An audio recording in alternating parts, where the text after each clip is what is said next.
¿Cuál es el propósito? Que comprendamos, que tengamos un enfoque sobre cómo estudiar la Biblia y a leerla. Bueno, ¿qué encontramos aquí en esta lectura? ¿Qué es lo que Jesús está diciendo? A veces nosotros siempre acostumbramos a leer solo el 39, ¿cierto? Y entonces, cuando leemos solo el 39, ¿qué va a pasar? Vea, leamos solo el 39, ¿verdad? La idea que nos da. Entonces dice, escudriñad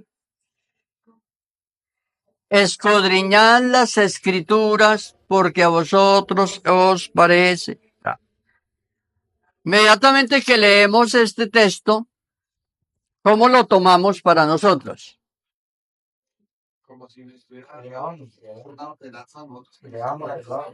Bueno, entonces lo tomamos como si nos estuviera dando una orden, ¿cierto? Una orden.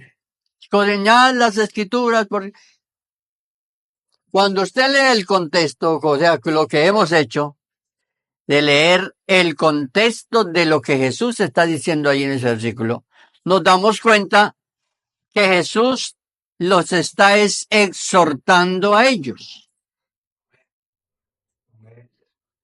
Los está exhortando y les está diciendo, ustedes escudriñan las escrituras, pero de nada les sirve, porque no creen en mí.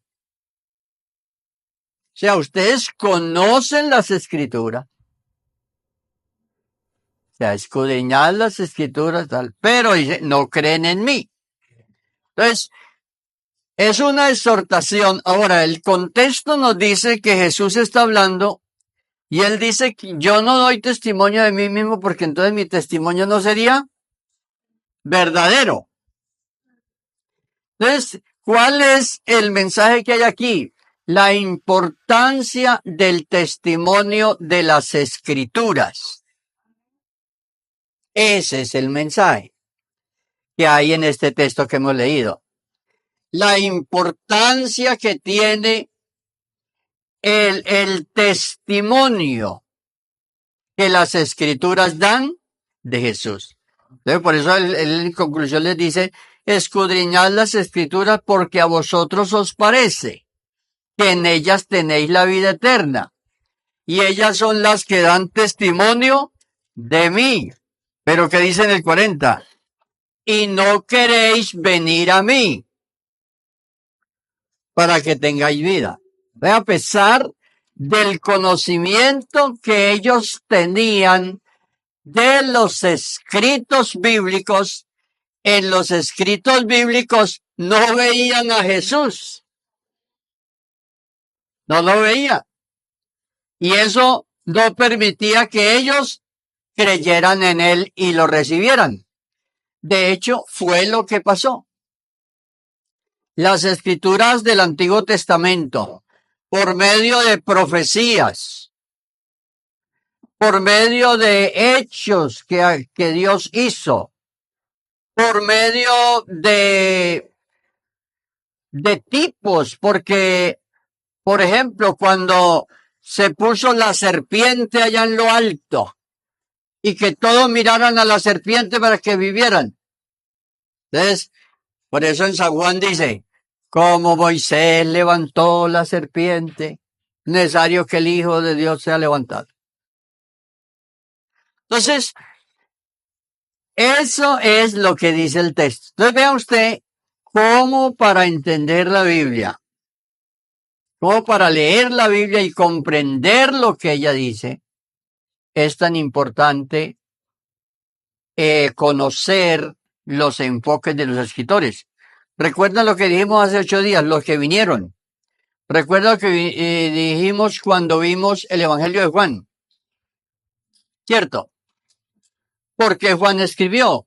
¿Cuándo escribió Juan? ¿Dónde escribió? ¿Cuál era la necesidad que había?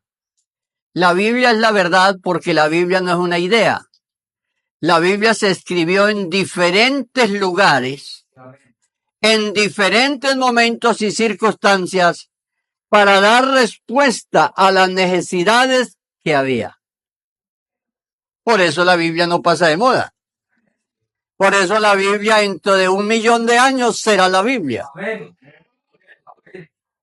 Y será la palabra de Dios dentro de 1.000.000 de años. Y siempre dirá lo mismo. ¿Y por qué le dirá lo mismo a la gente? Porque la gente no cambia. Vaya al capítulo 3 de Génesis y mire los problemas de la familia de Adán. Y mire los problemas de la familia de hoy. Igual. Si usted ve las noticias y dice que un hermano mató al otro. Uy, ¿cómo así? La primera familia, uno mató al otro. ¿Sí o no? Entonces, por eso la palabra de Dios es el consejo de Dios, es la advertencia de Dios, es la exhortación, es la revelación de la voluntad de Dios, lo que Dios quiere. Y se dio en diferentes momentos, en diferentes lugares. Yo les pudiera hacer un mapa aquí, les pudiera hacer un mapa de todo lugar donde se escribió cada cosa y por qué se escribió. Pero les menciono, vamos a hablar de Mateo. Vamos a hablar hoy de Mateo porque fue lo que les dije hace 8 días. Entonces, vamos a hablar hoy de Mateo. Mateo. Entonces vamos a Mateo. ¿Quiénes han leído Mateo? Sí, ¿lo han leído? No, no me van a decir que lo leyeron. ¿Cuántos capítulos tiene? 28. No eran 27. No. ¿Están seguros que son 28? Ah, bueno. Listo. Entonces 28. Bueno. Vamos a decir que usted va a estudiar Mateo. Va a estudiar Mateo y dice, bueno, ¿cómo hago para estudiar Mateo? ¿Cuál es la diferencia que hay entre los sinópticos? Se llaman evangelios sinópticos Mateo, Marcos y Lucas. Juan no es sinóptico. Mateo, Marcos y Lucas son evangelios sinópticos, que quiere decir que están revelando desde la misma óptica, desde la misma perspectiva, están manifestando el ministerio de Cristo. Y eso es lo que revelan los evangelios sinópticos, el ministerio de Cristo. Los tres, Mateo, Marcos y Lucas, los tres son tres versiones de los mismos acontecimientos, pero hechos desde diferente perspectiva. O sea, cada uno de ellos tiene una perspectiva. ¿Por qué? Porque se escribió en un lugar diferente, bajo una circunstancia diferente, pero el escritor quería referirse al ministerio de Cristo. Bueno, entonces hablemos de Mateo. Fue escrito cerquita de Jerusalén, en un lugar que de pronto usted lo puede averiguar en el mapa bíblico. Se llama Jamnia. Jamnia. Allí escribió Mateo. Cuando usted mire el mapa se va a dar cuenta que queda un poco más abajo de Jerusalén.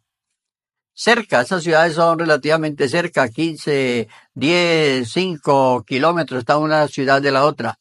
Se puede ir a pie en el camino de un día. Allí en ese lugar se escribió. Y se escribió tiene el sentido dirigido a los judíos. A los judíos. Entonces, cuando usted comienza a leer a Mateo, va a ver que se habla mucho y los escritos del Nuevo Testamento están están así, vea. Vamos a decir una frase como para que podamos comprender, como enchufados con el Antiguo Testamento. ¿Sí? O sea, que es como la continuación y tiene que ser como la explicación del Antiguo Testamento. O sea, como explicar. Entonces, en ese sentido, Mateo dice algunas cosas de forma diferente. Y vamos a mirar, por ejemplo, el ministerio de Jesús. 30 minutos para hablar del ministerio de Jesús. El ministerio terrenal de Cristo, lo que fue la predicación. ¿Cuándo comenzó Jesús a predicar? Después de que fue tentado, después de que fue bautizado, después de que fue tentado, y luego él comenzó su ministerio. En el capítulo 4 y el verso 17, él comienza a predicar. Comenzó la predicación en el capítulo 5, 6 y 7. Usted va a encontrar el primer retiro espiritual que hizo Jesús con sus discípulos en el monte. Algunos dijeran, ¿y por qué no lo hizo abajo en el valle? ¿Por qué arriba en el monte?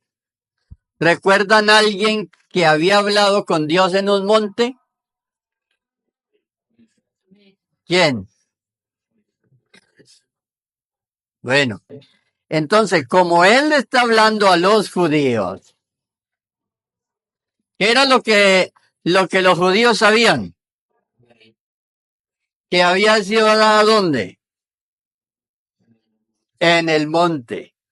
Entonces Jesús sube al monte. ¿Cómo lo vieron? ¿Cómo se los muestra a ellos?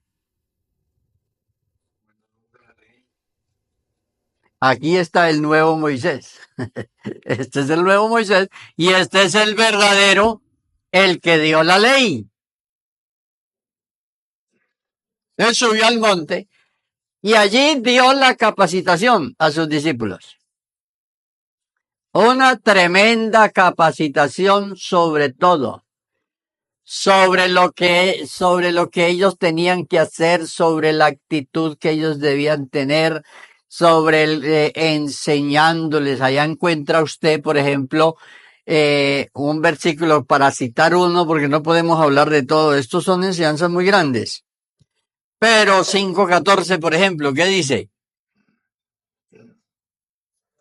Vosotros sois la luz del mundo. ¿Y qué sigue?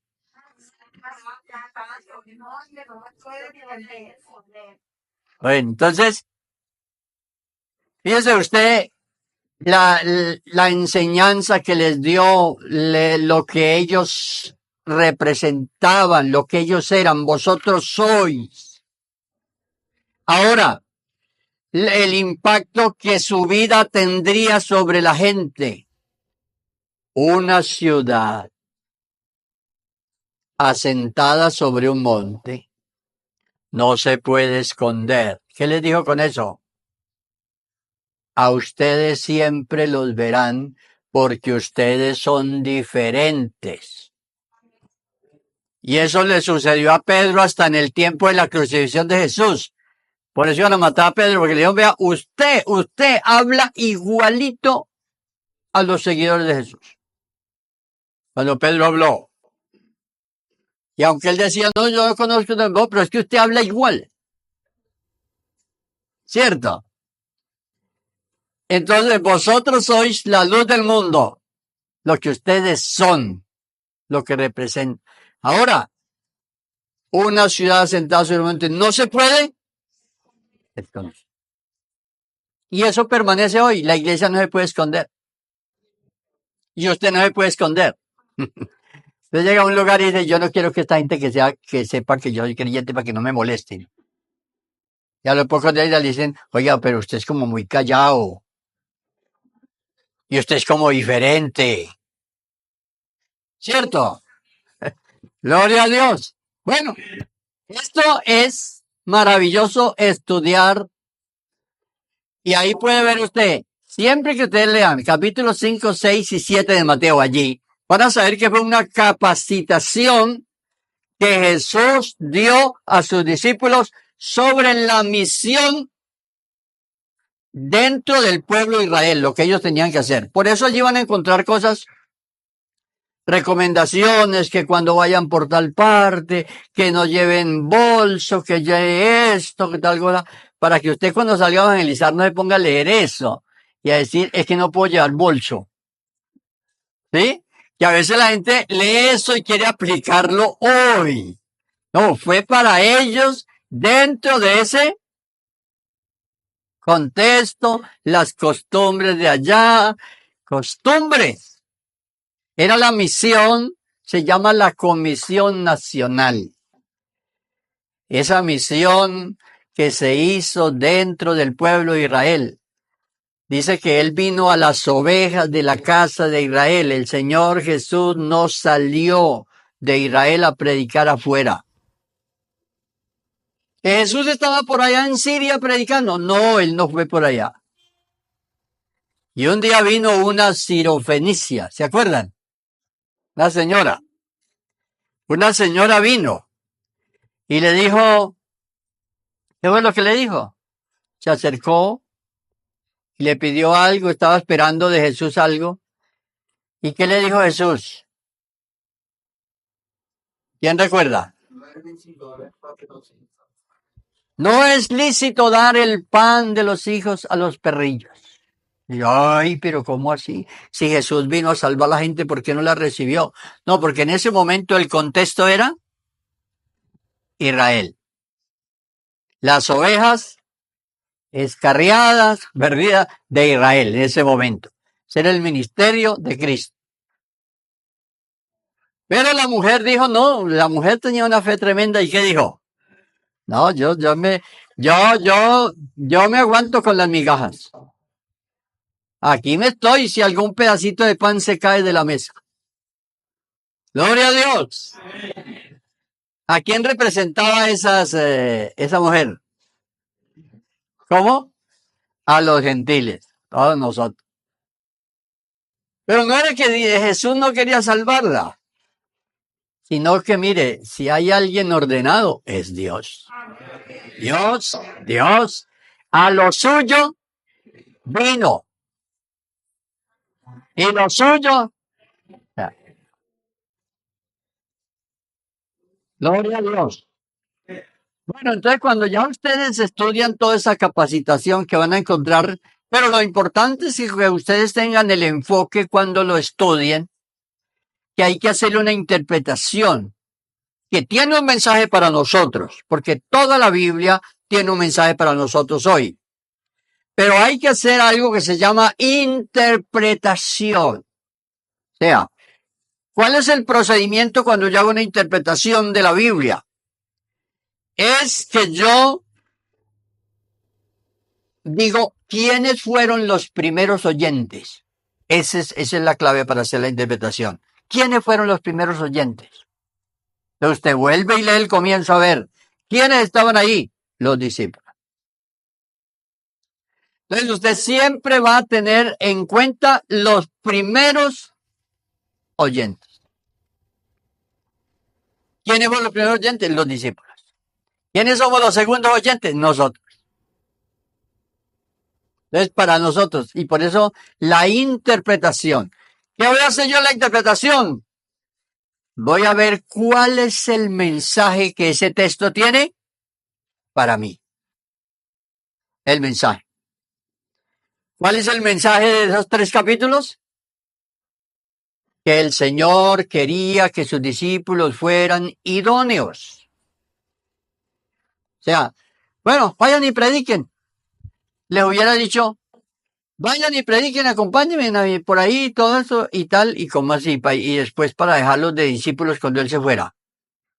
No. Primero les dio su capacitación, buscando la idoneidad. Porque se necesita 2 cosas, la disponibilidad y la idoneidad. Entonces, por eso a veces la gente unos tienen solo disponibilidad. Otros tienen idoneidad, pero no tienen disponibilidad. Por ejemplo, hay una persona que dice, pues hermana, a mí el Señor me bautizó con el Espíritu Santo hace como 30 años, pero a mí no me gusta evangelizar. ¿No le parece?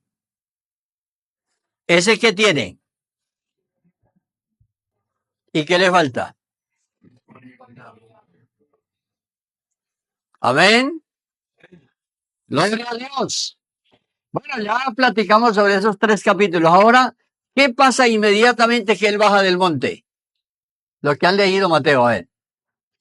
Ya terminó el capítulo 7. ¿Cómo terminó el capítulo 7? Por allá terminó con lo de la casa. Acuérdese. Terminó con los 2 cimientos. Y entonces ahí es cuando les dice, cualquiera que me oye estas palabras y las hace. ¿Cuáles palabras? ¿Cómo? Claro. Cualquiera que me oye estas palabras. ¿Cuáles eran las palabras? Todo lo que les había enseñado allá en el monte. Entonces ellos ahora estaban, ¿qué? Edificados sobre la roca. Iban a venir problemas y todo, pero no los podían derribar. Bueno, ¿qué pasó ahí en el comienzo del capítulo 8? 8 y 9. Capítulo 8 y 9, ¿qué hay? ¿Cuántos milagros hay ahí? ¿Cuántos milagros hay en esos 2 capítulos? Porque hay uno donde hay 3 milagros, ¿no es?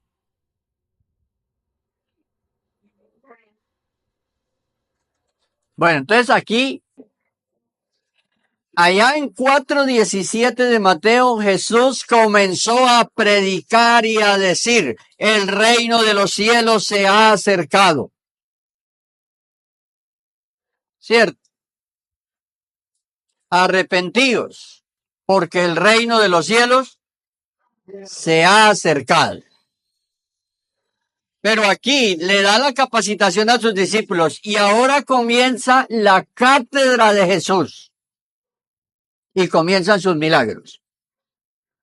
Comienza la enseñanza por cátedra a la gente, predicaciones. Se fue el tiempo de la predicación, predicando y haciendo milagros. Los discípulos detrás de Jesús, siguiéndolo. De pronto a veces les encargaba algo. Les decía, vaya, hagan esto, vaya, hagan esto, vaya. Y ellos iban. Y como Jesús les decía, vayan, ellos iban y lo que ellos hacían pasaba. Entonces sanaban enfermos y predicaban y la gente los oía. Usted vea cómo era el ministerio de Cristo y sus discípulos. Y ahí iban los 12 y se iban añadiendo por ahí más discípulos. Se iban añadiendo. Entonces, ¿lo enamora a uno esto para leer la Biblia? ¿Sí? ¿Le da uno deseos de leerla? ¿Cierto que sí? Le da deseos, claro. Y dice, bueno, ahora yo ya le voy a poner mucho más atención a esto porque hay una cosa buena aquí. Entonces, usted comienza a ver la predicación de Jesús de ahí hasta el capítulo 15. Usted comienza a ver cuántos milagros hay. Hay una enseñanza que no la tengo aquí, pero existe y la di en los institutos bíblicos, que era el itinerario de Jesús. El itinerario de Jesús. O sea, eso comprende las 3 fases del ministerio de Jesús. Aquí todavía estamos en la primera fase del ministerio de Jesús. Entonces estamos en la primera fase cuando Jesús ya capacitó a sus discípulos, bien ordenado el maestro, ¿no? No comenzó así que hubiera hecho una oración por ellos y yo, vayan a ver qué pueden hacer. No. Primero los instruyó cómo debían hacer las cosas, cómo debían juzgar las cosas. Un día de estos le vamos a dedicar un tiempito a esos 5 capítulos. No, 3 capítulos, el 5, 6 y 7. Le vamos a dedicar una enseñanza solo a esos 3 para que ustedes vean las cosas que Jesús les advirtió. Que tienen un mensaje muy importante para nosotros. Bueno, entonces aquí, ¿qué fue lo primero? Bajó del monte, ¿cierto? ¿Cómo dice 5.1? 8.1. Cuando Jesús, ¿qué pasó? Bueno, fíjese usted la enseñanza que tiene esto tan bonita. ¿Se quedaron en el monte? ¿No? ¿Sería bueno haberse quedado en el monte? ¿Qué dice usted? Quedarse con Jesús allá en el monte, hagamos aquí unas enramadas bien buenas y quedémonos aquí en el monte. No, hay que descender del monte. Hay que descender del monte ¿a dónde? Abajo, donde están las necesidades. Por eso cuando Jesús le dijo a sus discípulos que se fueran allí a un lugar a esperar recibir el Espíritu Santo, ¿qué dice?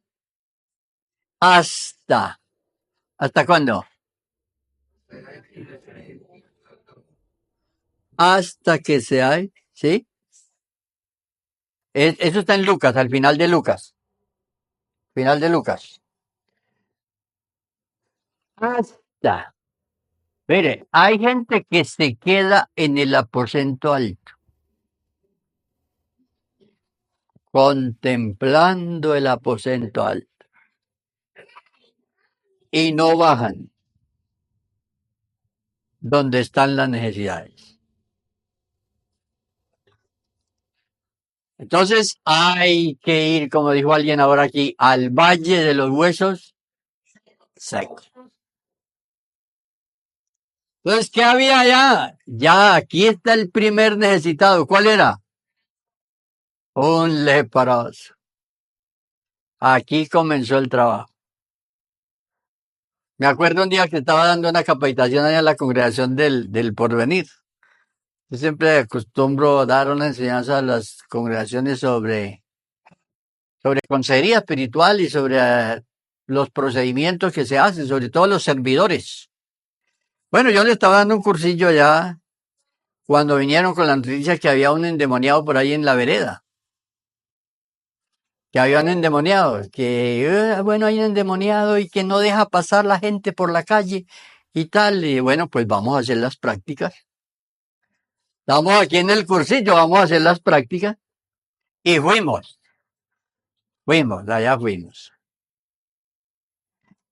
No, y fuimos entonces, yo no, que es que hay una muchacha que está. Y bueno, ¿cuál es la muchacha? No, una muchacha sentada. Entonces yo fui y le pregunté cómo se llamaba la muchacha. Ella me dijo el nombre de ella. Y yo, ¿qué le pasa? ¿Qué es lo que le ha pasado? ¿Tiene algún problema? Dijo, sí, un problema con mi mamá. ¿Qué pasó? Dijo, no, que yo viví en México y esto, y comenzó a contarme y tal. Y una seria amargura y resentimiento con la mamá que la llevaba a un comportamiento de ponerse brava y querer pegarle a los demás y todo. Y la gente inmediatamente, ¿qué dijo? Un demonio. Vea, ¿no? Hicimos una oración por ella, una oración, porque no hubo que reprender demonios. No. Y yo le dije a la señora, tienen que mejorar sus relaciones, perdonarse, porque eso es lo que está. Pero esas son las prácticas. Ahí es donde uno se da cuenta de la situación y de todo lo que pasa en los seres humanos. Entonces, el primer necesitado allí era un leproso. ¿Qué hizo Jesús frente al leproso? ¿A este fue que lo tocó? ¿Qué le dijo el leproso? Sí, no, a este le dijo, quiero ser limpio. Bueno, entonces el leproso se acercó y pidió misericordia. Si quieres. No le dijo si puedes, sino si quieres. Porque Dios no es que no pueda hacer las cosas, sino que hay veces no las hace porque Él no quiere. No quiere porque hay otra cosa para hacer. O está haciendo con esto otra cosa. A veces con una enfermedad Dios le está llamando la atención a una persona para que reflexione. Y así en ese orden, muchas cosas pasan. Entonces Dios ve mucho más que nosotros. Bueno, lo que quiero contarles brevemente es que de ahí al capítulo 15, ustedes van a encontrar las predicaciones de Jesús. Jesús predicando y haciendo milagros. Pero algo pasa. Ese énfasis se da hasta el capítulo 12. 8, 9, 10, 11 y 12. El énfasis del ministerio de Jesús. Porque él, en el capítulo 13, ¿qué comienzan? Bueno, en las parábolas es otra forma de predicar. Allí comienza una forma de predicación reprensiva para ellos. Después de haber hecho milagros entre ellos y predicado y todo esto, en el capítulo 13 dice, el sembrador salió a sembrar. ¿Quién era el sembrador? Él.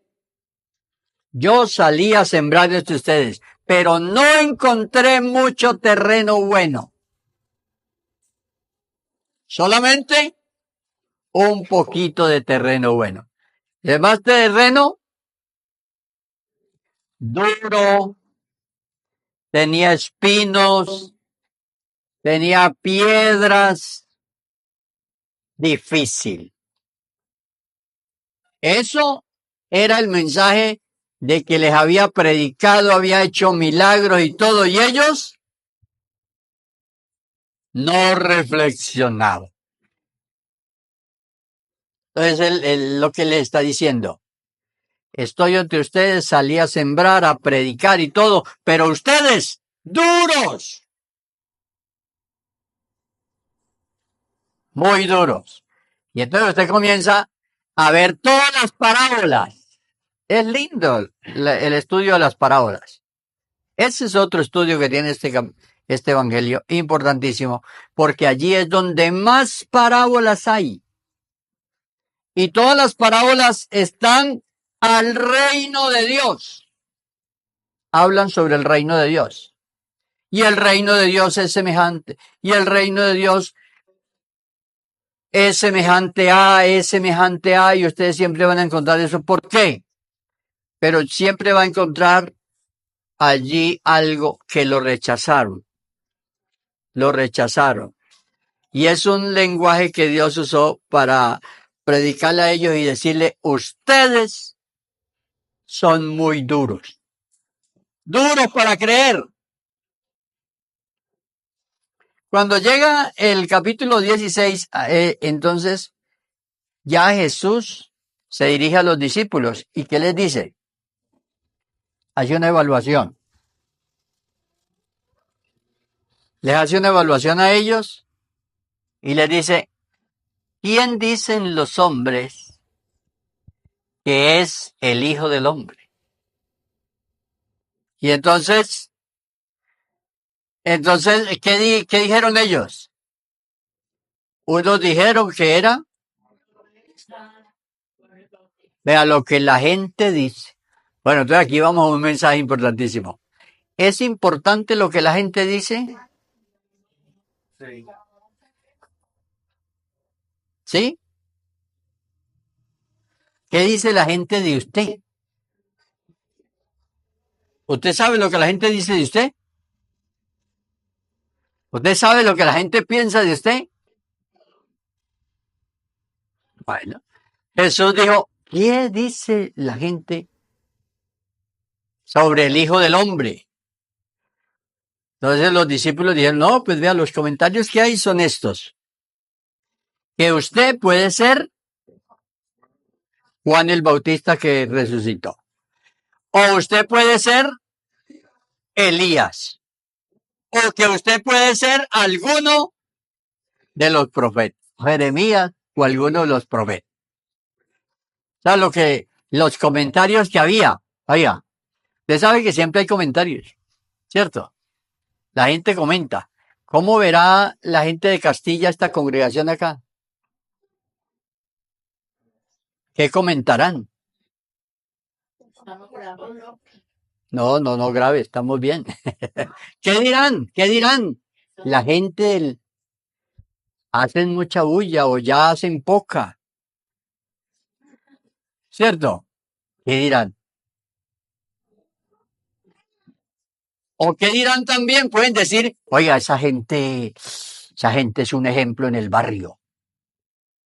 ¿Qué dicen ustedes?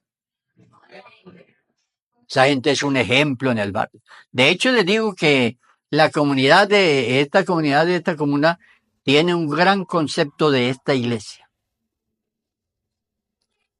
Y sepan esto, hasta el municipio de Medellín, ya en el plano este de los lugares, la congregación de Castilla, aquí ya figura que hay un lugar de predicación aquí. Figura en el mapa. Figura que aquí. ¿Por qué? Son más de 40 años, 50 años de estar aquí, ¿cierto? De estar aquí. Entonces ya, qué bueno saber lo que la gente dice de uno, ¿cierto? Jesús lo quiso saber. Pero era con un propósito. Ahora les pregunto a ellos. ¿Y ustedes qué dicen? ¿Ustedes qué dicen? Y terminamos con esto este día porque se acabó ya la hora. Ahí viene la gran revelación. Cuando Dios le reveló a Pedro, tú eres el Cristo, el Hijo del Dios viviente. Bienaventurado eres Pedro porque no te lo reveló. Y sobre esta revelación, porque la revelación es la roca. Porque la revelación es, tú eres el Cristo. Se dice, sobre esta revelación, no sobre Pedro, como predica la iglesia de la religión. No sobre Pedro se edificó la iglesia. Se edificó sobre la revelación de que Jesús es el Hijo de Dios. Y entonces cuando se dirige a Pedro, le digo, y tú también, tú eres Pedro. No es más que Pedro. Tú eres Pedro. Pedro, y no será otro sino Pedro. Pero a ti daré las llaves. No del cielo, como la gente, la religión enseñó. Es que San Pedro tiene las llaves del cielo y entonces es el que San Pedro deje entrar allá. Y la religión nos metió eso en la cabeza. Y entonces, cuando llegue al cielo, entonces te vas a encontrar ahí que, a ver si tiene las llaves. ¿Qué tal que Pedro diga, no, es que no tengo llaves? No. Pero Jesús le dijo, te daré las llaves del reino de Dios, de la predicación. Y por eso Pedro fue el que se puso en pie. Hechos 2:14. Entonces Pedro se puso en pie y con él los 11. Y Pedro fue el que predicó y abrió la predicación. Y Pedro es el que dice, bautícese cada uno La predicación de Pedro es la que rompe todo el esquema religioso de los israelitas, que ellos eran una nación y ellos eran elegidos como nación. Y ahora es individual. Bautícese cada uno en el nombre de Jesucristo para el perdón de sus pecados y recibiréis el don del Espíritu. Y ahí comienza, esa es la llave que abrió la posibilidad, la salvación a todos los gentiles. Hay otras cosas que se pueden decir de Mateo muy interesantes sobre los capítulos que tienen que la muerte de Jesús, todo lo que tiene que ver, pero otro día lo vemos. Vamos a estar de pie y oramos, porque el tiempo pasó. Y le damos gracias a Dios. ¿Se motivan a estudiar la Biblia? Bueno, ese es el objetivo de estas enseñanzas, que nos motivemos a estudiar la palabra de Dios, porque hay en ella un mensaje maravilloso, amplio, grande, una información maravillosa que no nos vamos a morir sin saberla. Sobre todo la gente que está joven, diga, trácese la meta. No me voy a morir sin conocer esta belleza de la palabra de Dios. Levante su voz y oremos. Señor Jesús, te damos gracias en esta mañana por su presencia, Jesús. Gracias, gracias, Señor. Tu bendición, Señor, en esta hora. Bendito su nombre que nos permite, Señor, esta mañana hablar de su palabra. Bendice a su pueblo, que cada día, Señor, sintamos más amor por su palabra, Señor, y por crecer en el conocimiento de las Escrituras. Gracias, Jesús. Amén, amén. Dele gloria a Dios.